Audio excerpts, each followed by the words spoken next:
Hello and welcome. Welcome to this quiet space, this sanctuary of stillness we have created just for you.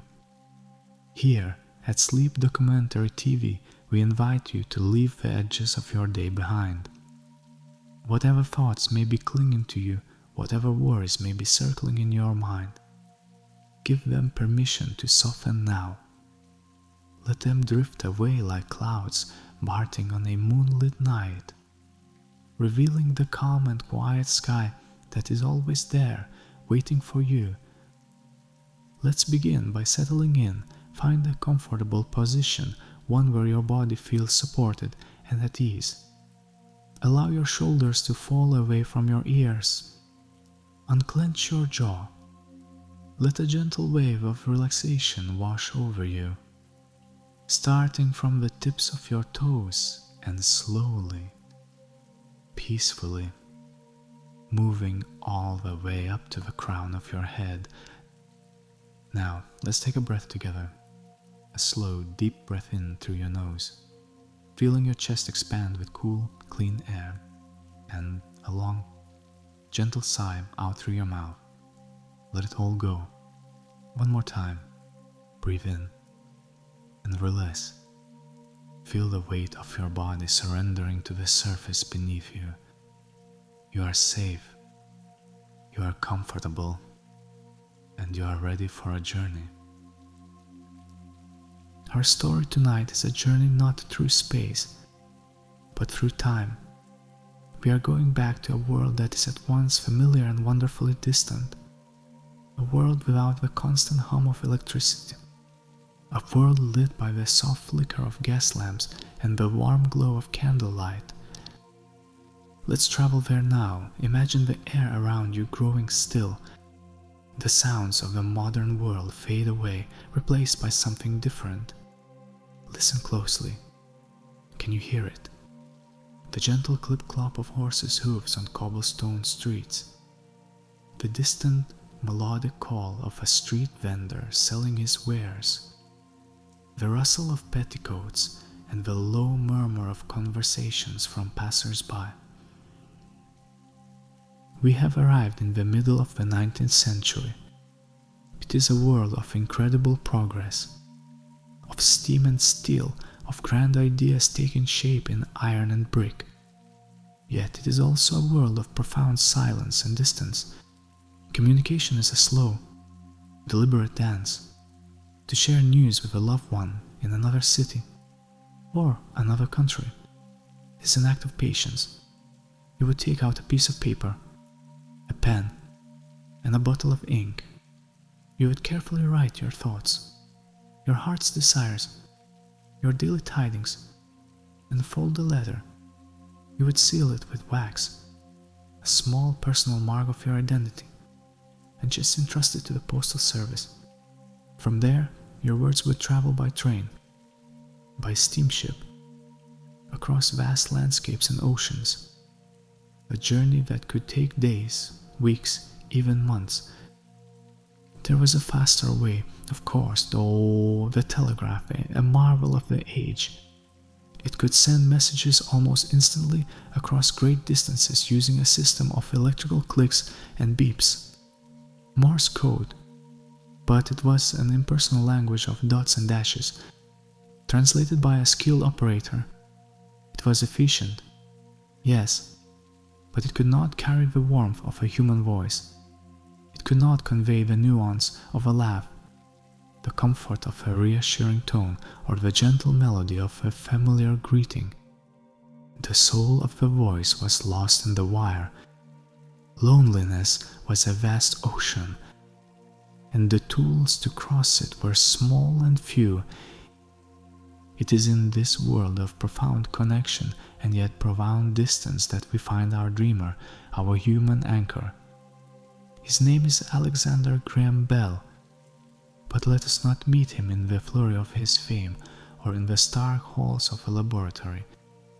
Let us meet him in a quiet moment, a moment that defines the very essence of his being. Picture a young man, born in Edinburgh, Scotland in the year 1847, We see him not as an inventor but as a son. His father, Alexander Melville Bell, is a man of great renown, a professor of elocution who has dedicated his life to the mechanics of speech. His grandfather, too, was a student of the voice. But it is his mother, Eliza Grace Simmons, who shapes his world in the most profound way. Eliza is nearly deaf, yet she is an accomplished pianist, feeling the vibrations of the music through the floorboards and the instrument itself. She navigates her silent world with a grace and intelligence that fills her son with a quiet awe. From his earliest days, young Alexander, or Aleck, as his family calls him, learns to communicate with her in a special way. He learns to speak in low, resonant tones close to her forehead, where she can feel the vibrations of his words. He becomes a master of the two-handed manual alphabet, a silent language of love and connection between mother and son. For Aleck, sound is not just something you hear. It is something you feel. It is a physical presence, a vibration that carries emotion, meaning, and life. This understanding, born from love for his mother, becomes a bedrock of his life's work. He follows in his father's footsteps, becoming a teacher of the deaf. He is not just a teacher of mechanics, of how to form sounds with the lips and tongue. He is a teacher of connection. He sees the frustration and isolation in the eyes of his students, the brilliant minds trapped in a world without the easy bridge of spoken language. He opens a school in Boston, a place called the School of Vocal Physiology and Mechanics of Speech, dedicated to giving a voice to those who could not hear. His work is his passion. He considers it his true calling, far more than any invention. Now, let us imagine the moment, the inciting spark. It is not a flash of lightning or a dramatic revelation. It is a quiet evening, simple and emotionally resonant. Picture Aleck sitting in a softly lit parlor in Boston. The gas lamps on the street outside cast a warm, honeyed glow through the tall windows. He has just finished a long day of teaching, and his mind is filled with the faces of his students. He thinks of one young girl in particular, so bright and eager, yet unable to share her thoughts with the world around her. He feels a familiar ache in his chest, a deep, empathetic echo of her isolation. He is not alone in the room. Across from him, a dear friend is reading a letter that has just arrived from her family in England. The letter has been on a steamship for weeks, and the news it carries is already old. As she reads, her expression changes. Her brow furrows with worry, and a tear traces a silent path down her cheek.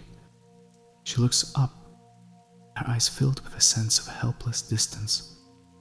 "I wish," she says, her voice barely a whisper, "I wish I could just hear his voice. I wish I could know right now that he is all right."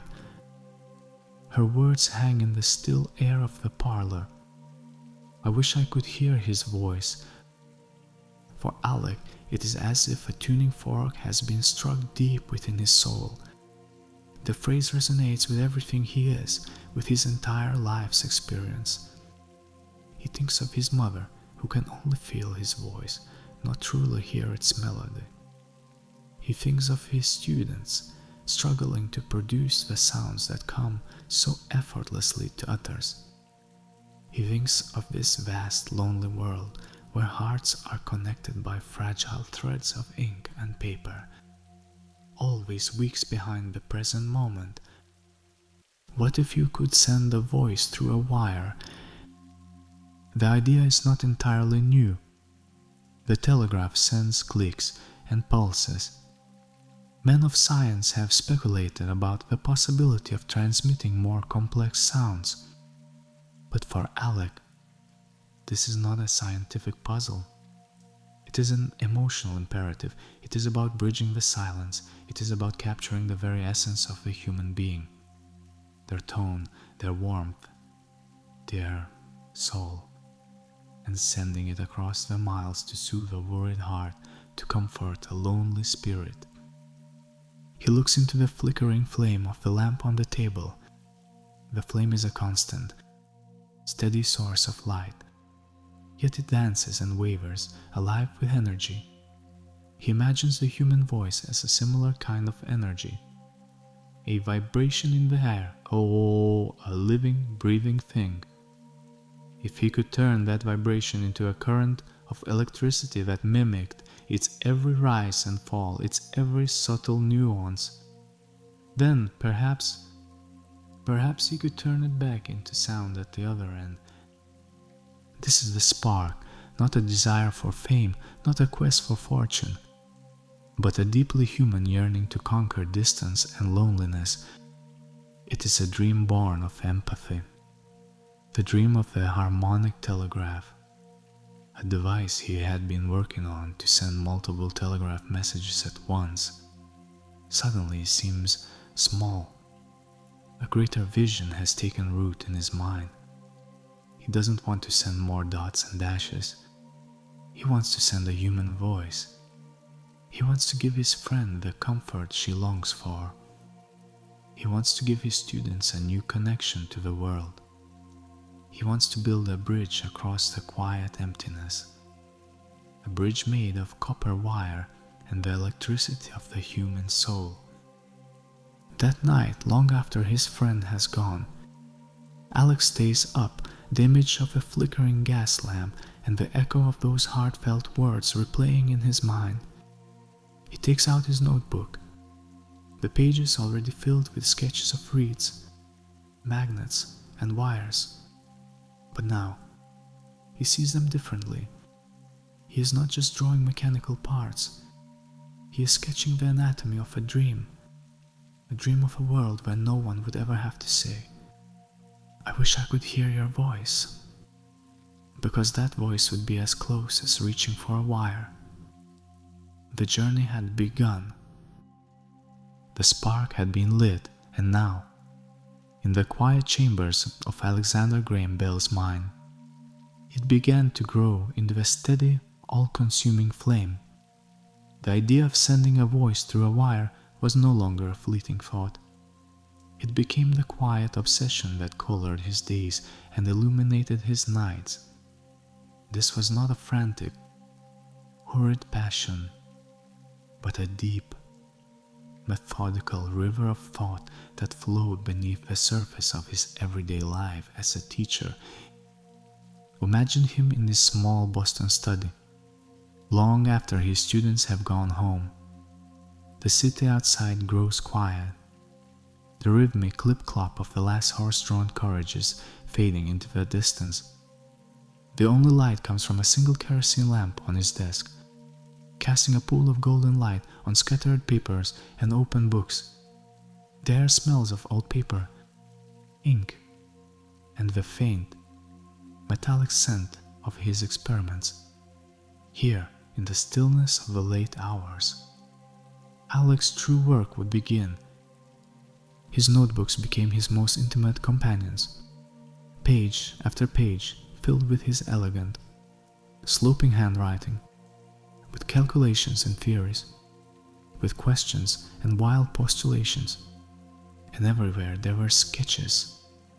He drew endless variations of the same core idea, a diaphragm, thin and sensitive like a human eardrum, that would vibrate when struck by the sound waves of a voice. This vibration, he reasoned, had to be translated into a fluctuating electrical current. He drew membranes of gold-beater skin, a material used in bookbinding, stretched taut like a tiny drum. He sketched needles attached to these membranes, poised over cups of mercury or acidylated water, hoping their vibrations would alter the flow of electricity. He was a student of the human body, a master of the mechanics of speech and hearing, and he poured all of that knowledge onto the page. He thought of the intricate design of the human ear, the way the delicate bones of the middle ear, the hammer, anvil, and stirrup amplify vibrations and transmit them to the auditory nerve. He tried to replicate this beautiful and organic engineering with coils of wire, with magnets, with tuned steel reeds. He believed that if nature had perfected this process, then he, with the tools of science, could create a mechanical echo of it. These years were a long, patient test of his resolve. The world outside his small circle of believers was not just indifferent, it was deeply skeptical. The concept of sending a human voice over a telegraph wire sounded like something from a fantasy novel, not a serious scientific endeavor. He would mention his ideas to colleagues, men of science and industry, and be met with polite smiles or outright dismissal. A speaking telegraph? They would scoff. Bell, you are a brilliant teacher of the deaf. Stick to what you know. This is a fool's errand. The lack of funds was a constant, pressing weight. His teaching provided a modest income, but the materials he needed for his experiments, copper wire, powerful magnets, precision-made components, were expensive. His dream was being held back by the very practical problem of an empty pocket.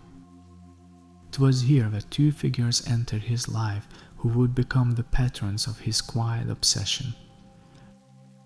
The first was Thomas Anders, a wealthy leather merchant whose 5-year-old son, George, was born deaf.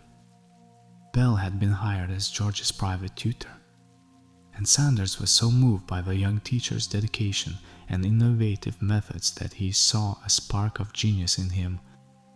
The second was Gardner Green Hubbard, a prominent Boston attorney and the president of the Clark School for the Deaf. Hubbard's daughter, Mabel, had lost her hearing to scarlet fever as a child.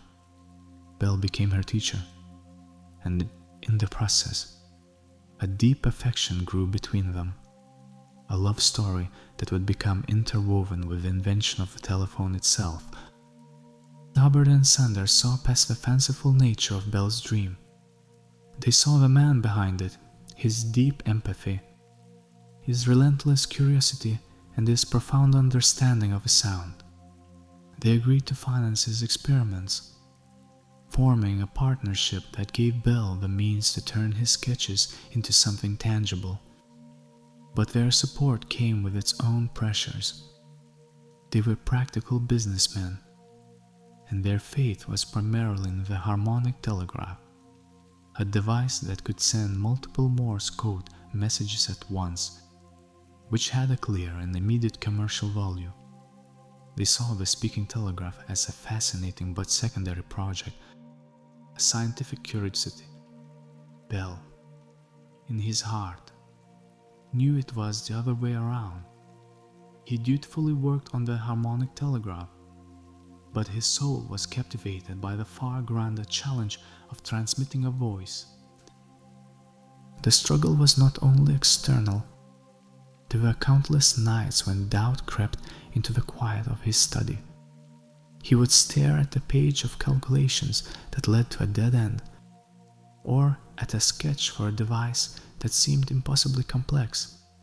He would read the work of other scientists in the field, like the German physicist Hermann von Helmholtz, whose experiments with electromagnets and tuning forks had inspired him, and feel a sense of his own inadequacy. Was he chasing a ghost? Was he sacrificing his true calling as a teacher for a mechanical fantasy? In these moments of doubt, he would find his strength by returning to his spark, to his human anchor, and he would think of Mabel Hubbard, her intelligent eyes, and the frustrating silence that stood between her and the world. He would think of his mother, Eliza, and their special language of touch and vibration.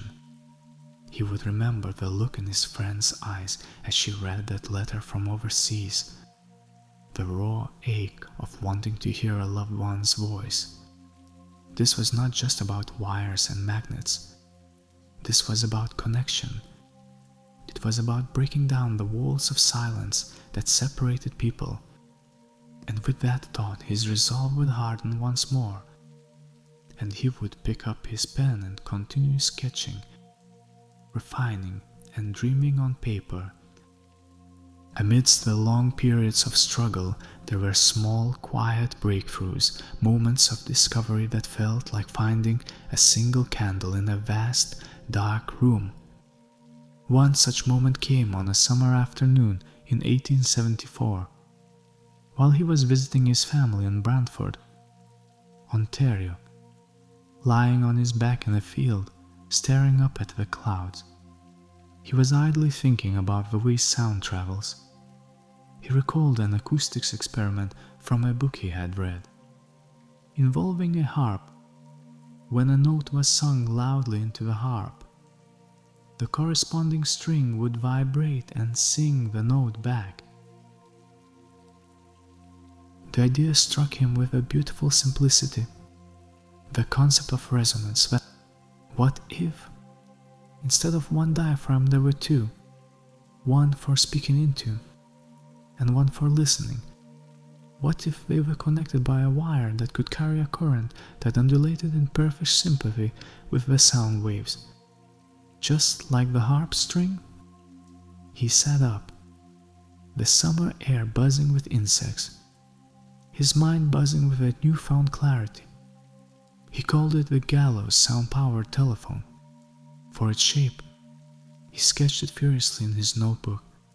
Two identical devices, each with a membrane and an electromagnet, connected by a wire. It was a conceptual leap.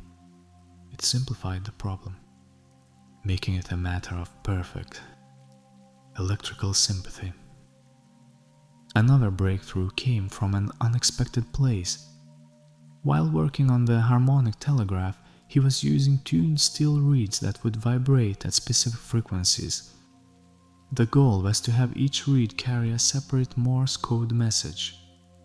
The system was frustratingly complex and prone to failure. But in studying how these reeds vibrated in response to an electrical current, he began to understand the relationship between electricity and sound more deeply. He realized that the current didn't just have to be on or off, like in the telegraph. It had to undulate. It had to rise and fall, to become a flowing analog wave that was a perfect mirror of the sound wave itself. This was the key. He wasn't just trying to trigger a sound at the other end. He was trying to recreate it. He was trying to teach electricity to sing. With these insights, his sketches became more refined, more confident. The impossible dream was slowly, painstakingly, taking on the shape of a plausible machine. The years of quiet contemplation, of facing down skepticism and self-doubt, were hardening his idea, turning it from a fragile wish into a solid blueprint. He did not know it yet, but he was standing on the very precipice of turning his paper dream into a physical reality, of moving from the silent world of ink and theory into the noisy, tangible world of the workshop. The dream, so long confined to the quiet, two-dimensional world of paper and ink, was finally ready to be born into the three-dimensional world of wood, brass and steel, The transition from idea to object began in a small cluttered attic workshop at 109 Court Street in Boston. This space was not a grand laboratory, but the top floor of a building that housed an electrical machine shop owned by Charles Williams. It was here that Alexander Graham Bell found the final, crucial piece of his puzzle, a young, gifted machinist named Thomas A. Watson. Watson was everything Bell was not. Where Bell was the dreamer, the theorist, the man of sound and acoustics, Watson was the pragmatist, the man of gears and wires, with hands that understood the language of metal and electricity.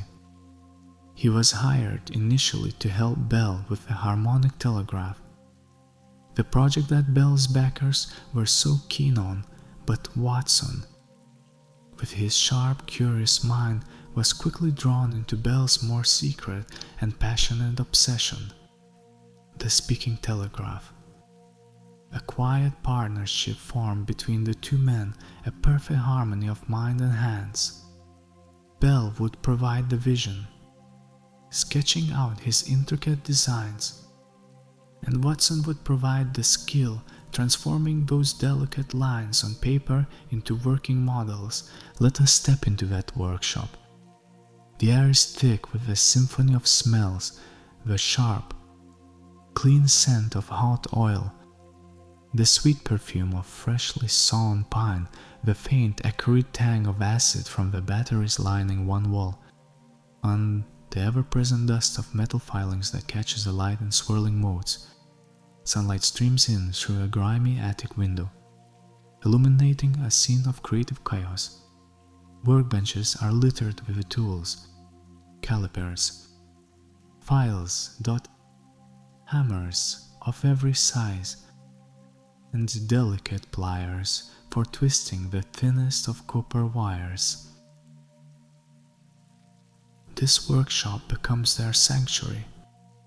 They often work late into the night, long after the noise of a machine shop on the floors below has fallen silent. The only sounds are the methodical, calming rhythms of creation. Listen to that symphony. The soft scratch of Watson's file against a piece of brass, shaping it with patient precision, the gentle tap tap tap of a tiny hammer on a rivet, the low hum of a lathe as it shaves a spiral of wood from a block, and beneath it all, the constant low murmur of Bell's voice as he thinks aloud, refining his theories while Watson gives them form. The materials themselves seem to hold a kind of magic. Bell develops a deep respect for their properties, for the way they respond to his vision. He marvels at the strength of the oak he chooses for the base of his instruments. Its solid, reliable weight, a foundation for his flight of fancy. He is captivated by the gleam of brass as Watson polishes a newly crafted part. Its golden shine a promise of the treasure it might unlock.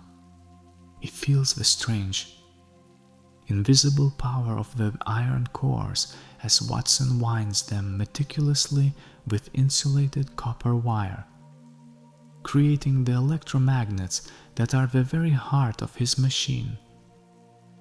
They build dozens of prototypes, each one a slight evolution of the lasso. Each failure is not a defeat, but a lesson. A diaphragm made of iron is too stiff and fails to vibrate properly. They try a thinner material. A wire is wound too loosely and fails to create a strong magnetic field. Watson, with his steady hands, winds the next one tighter. The coils as neat and perfect as a line of script. One of their most promising designs is the gallows telephone, named for its shape. Imagine it, a simple wooden frame holding an electromagnet. Stretched over one end is a membrane of parchment. In the center of the membrane, a small piece of iron is glued. The theory is that as Bell speaks to the membrane, it will vibrate, causing the piece of iron to move. This movement will induce a fluctuating current in the coil of the electromagnet. This undulating current will then travel along a wire to an identical device in another room, where the process will happen in reverse, causing the second membrane to vibrate and helpfully reproduce the sound. It is a beautiful, elegant theory, a perfect mechanical echo of the human ear. But reality is stubborn. They test the device. Bell goes into one room, Watson into another with a long copper wire connecting their two attic spaces. Bell speaks into the instrument, his voice full of hope. He shouts. He sings. He calls out verses. At the other end, Watson presses his ear to the receiver, listening with every fiber of his being, and he hears something, a faint, indistinct murmur, a ghostly echo, a sound that has the rhythm of speech, but none of its clarity. It is both a moment of incredible promise and profound frustration. The voice is in the wire, but it is a muffled, spectral version of itself. Unable to break free, they try everything. They change the thickness of the membranes, they use more powerful magnets, they vary the tension of the wire, they work for months through the cold Boston winter and into the spring of 1875. The harmonic telegraph, the project that pays the bills, continues to present its own set of problems, and it is here, in a moment of sheer accident, that the next great leap forward occurs. It happens on a sweltering afternoon, the 2nd of June, 1875. The attic workshop is stuffy and hot. Both men are tired and frustrated, working on the harmonic telegraph system. The device uses a series of steel reeds, all tuned to different pitches. At the transmitting end, a corresponding reed is meant to vibrate when a telegraph key is pressed. At the receiving end, the current is supposed to make only the reed of the same pitch vibrate, but the reeds are constantly getting stuck. Watson is in one room, manning the receivers. Bell is in the other, sending the signals. One of Watson's receiving reeds has been screwed down too tightly and has stopped vibrating. He plucks it with his finger to free it. At that exact moment, in the other room, Bell sees the reed on his transmitter spring to life. It not only vibrates, but it produces a clear, musical twang, a sound with overtones, rich and complex. Bell comes rushing into Watson's room, his eyes wide with excitement. "What did you do?" he asks, his voice trembling slightly. "Don't change a thing. Let me see." In that accidental pluck, Bell understands everything. The simple on-off current of the telegraph could only make the reed buzz. But the vibration from Watson's pluck had created a different kind of current in the wire, a continuous undulating current that carried with it the rich, complex sound of the reed itself. This was the undulating current he had been dreaming of and sketching for years, made real by a stuck piece of metal on a hot afternoon. This was the secret. It wasn't about interrupting the current. It was about shaping it. It was about making the electricity flow in a wave that was a perfect copy of the sound wave.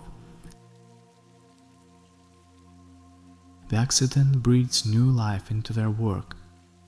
The symphony of the workshop changes. There is a new energy, a new focus. They abandon the complexities of the multi-reed telegraph and pour all their efforts into creating a single, sensitive transmitter that can turn the vibrations of a human voice into one of these beautiful, undulating currents. The long, patient ballet of creation continues. but now it has a clear direction.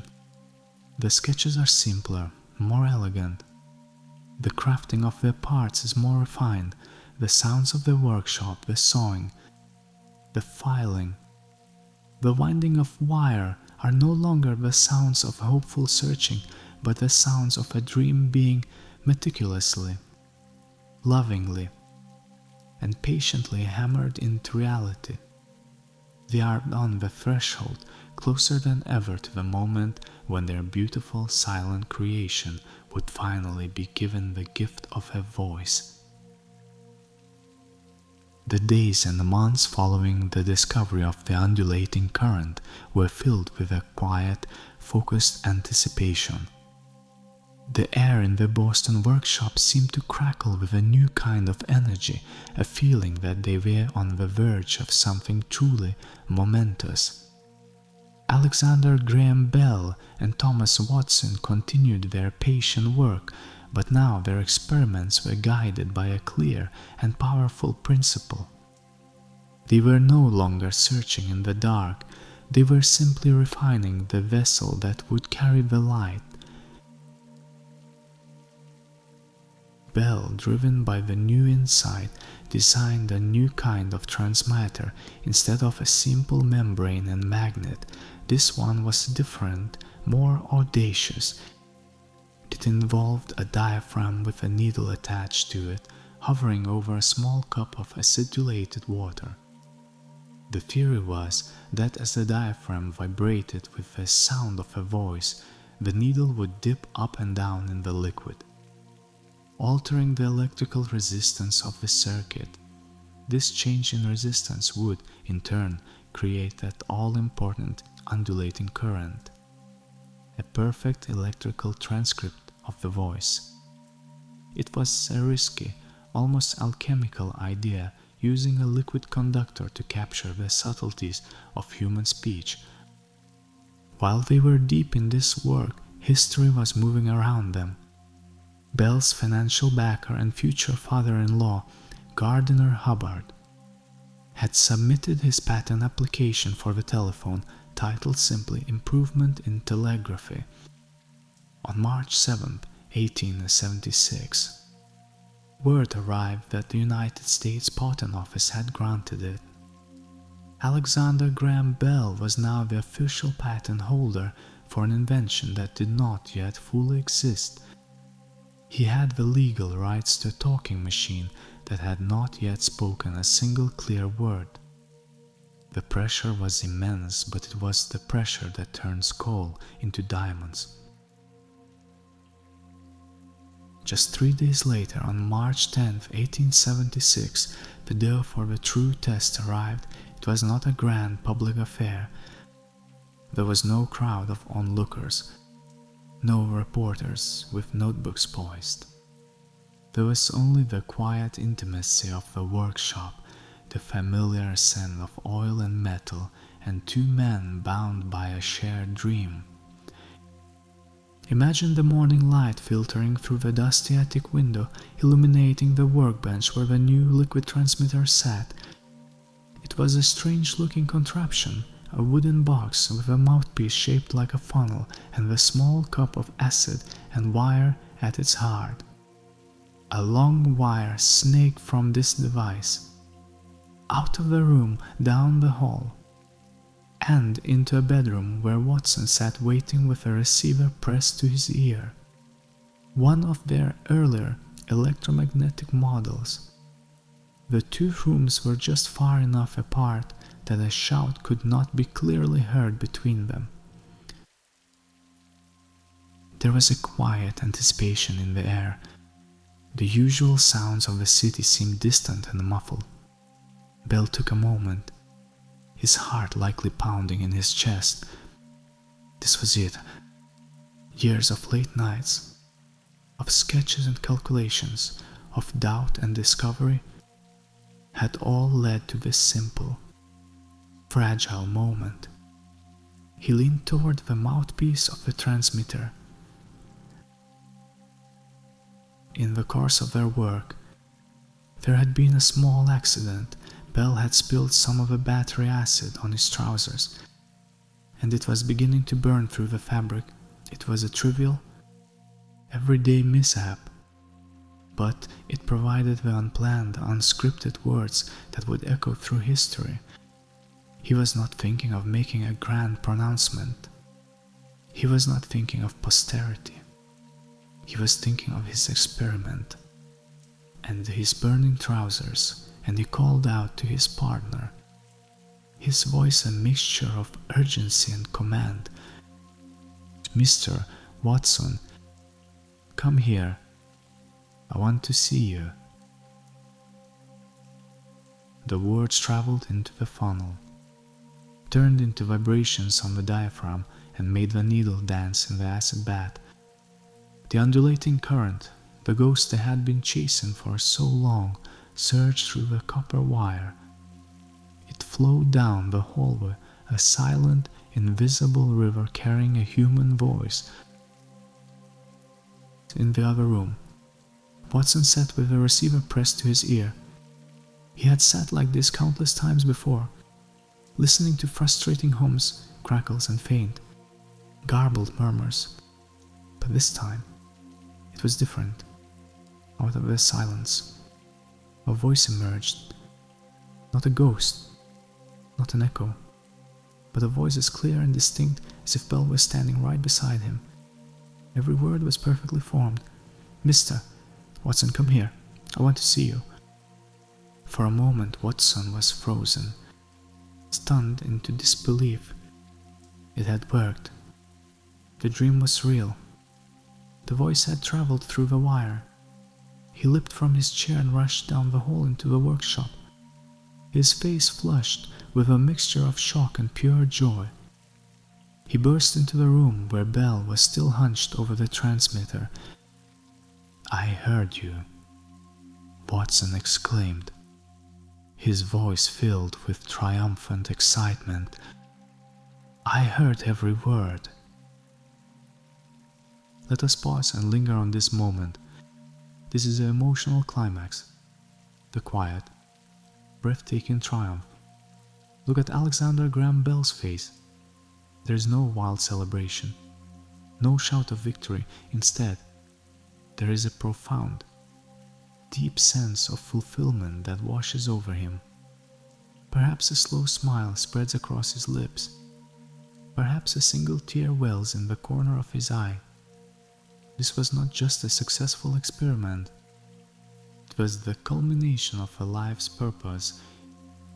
In that moment, he must have seen it all. He saw his deaf mother and the bridge he had just built to the world of sound. He saw his students and the promise this invention held for a new kind of connection. He saw his friends staring at her letter and the answer to her heartfelt wish.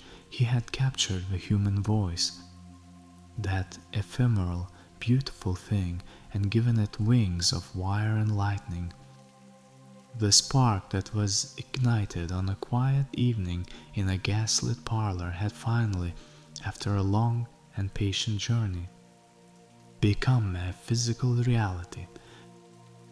The machine had taken its first breath, and with that breath it had spoken its first words. The silence had been broken, the distance had been conquered. In the cluttered, sun-drenched attic of a Boston machine shop, the world had changed forever, and it had all begun with a simple human desire to be heard, to be connected, and to know across the lonely miles that someone was there. In the quiet aftermath of that first, miraculous transmission, a new reality began to dawn, not with a thunderous explosion, but with a gentle, steady light of a rising sun.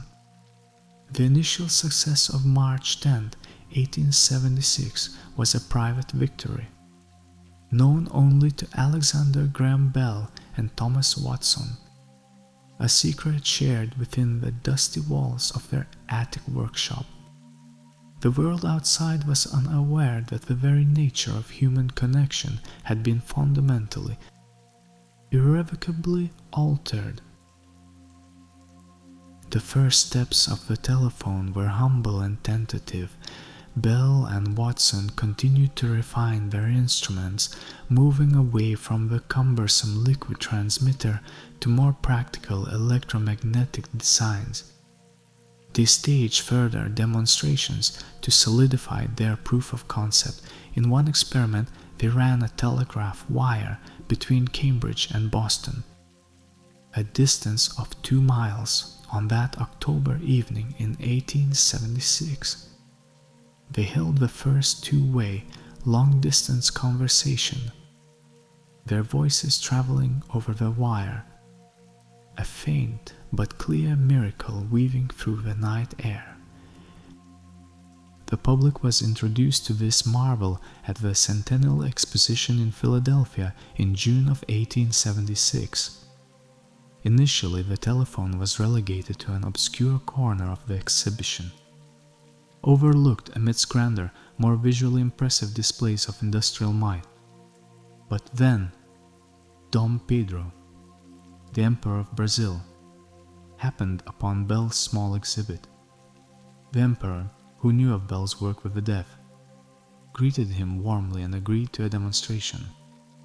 Bell went to the transmitter at one end of the hall, while the Emperor picked up the receiver as Bell recited a passage from Shakespeare's Hamlet.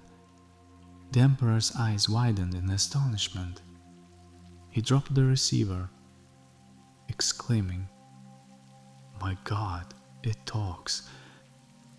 That single dramatic moment captured the world's imagination. Suddenly, Bell's toy was the star of the exposition. Scientists, journalists, and the public flocked to witness the wonder of the speaking telegraph. The legacy had begun. In July 1877, the Bell Telephone Company was formed, and the slow, steady work of weaving a web of wires across the nation commenced.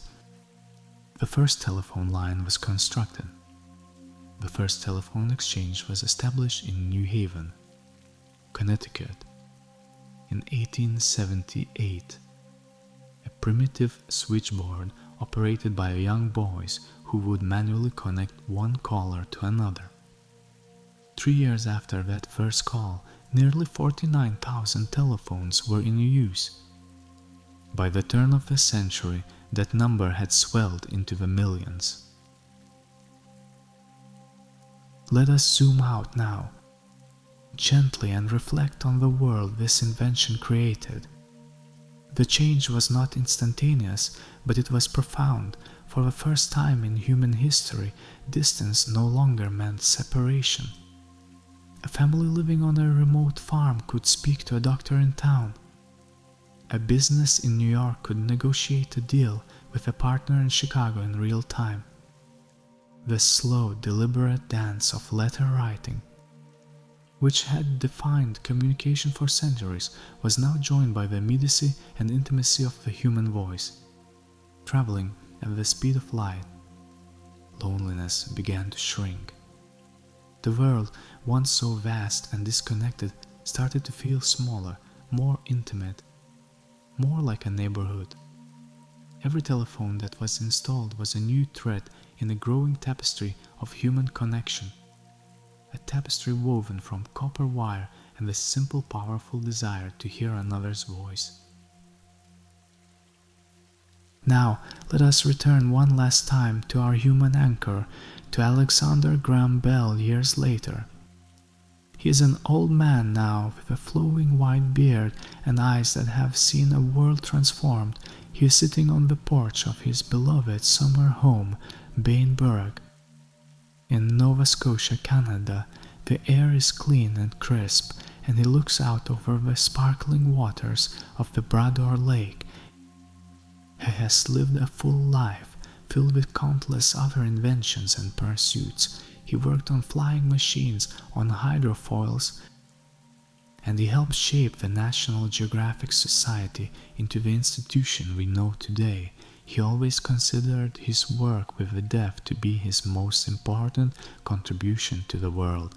In a strange and beautiful irony, the man who gave the world its voice never had a telephone in his own private study, he found it intrusive, a distraction from his scientific work. He had given the world a tool to conquer silence, but he still cherished silence himself. As he sits there in the peaceful twilight of his life, he reflects on the long journey.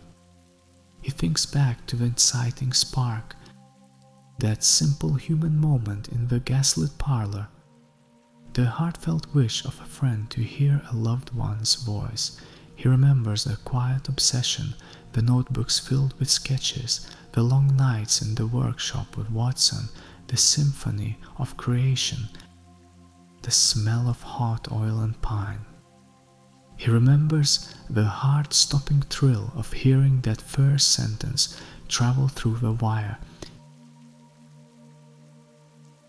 He sees the world he helped to create, a world humming with conversation, crisscrossed by millions of miles of wire carrying greetings, warnings, laughter, and love. He had not set out to build a global communications network or a corporate empire. He had simply wanted to bridge a silence. He had wanted to help people feel a little less alone. He had started with a dream born of empathy, a simple desire to send the human soul through a wire, and in fulfilling that simple, heartfelt dream, he had changed the world forever. And so, our story comes to a gentle close. The story of a great invention is never just a story of wires and mechanics. It is a story of a human heart, of a dream, and of the quiet, patient journey to make that dream real. As you drift now into your own peaceful sleep, may you be reminded of the power of a simple idea and the beautiful things that can be born from empathy and connection. Thank you for joining us on this journey. May your night be filled with the deepest peace, and may your own dreams be as vast and as beautiful as a quiet starlit sky. Sleep well.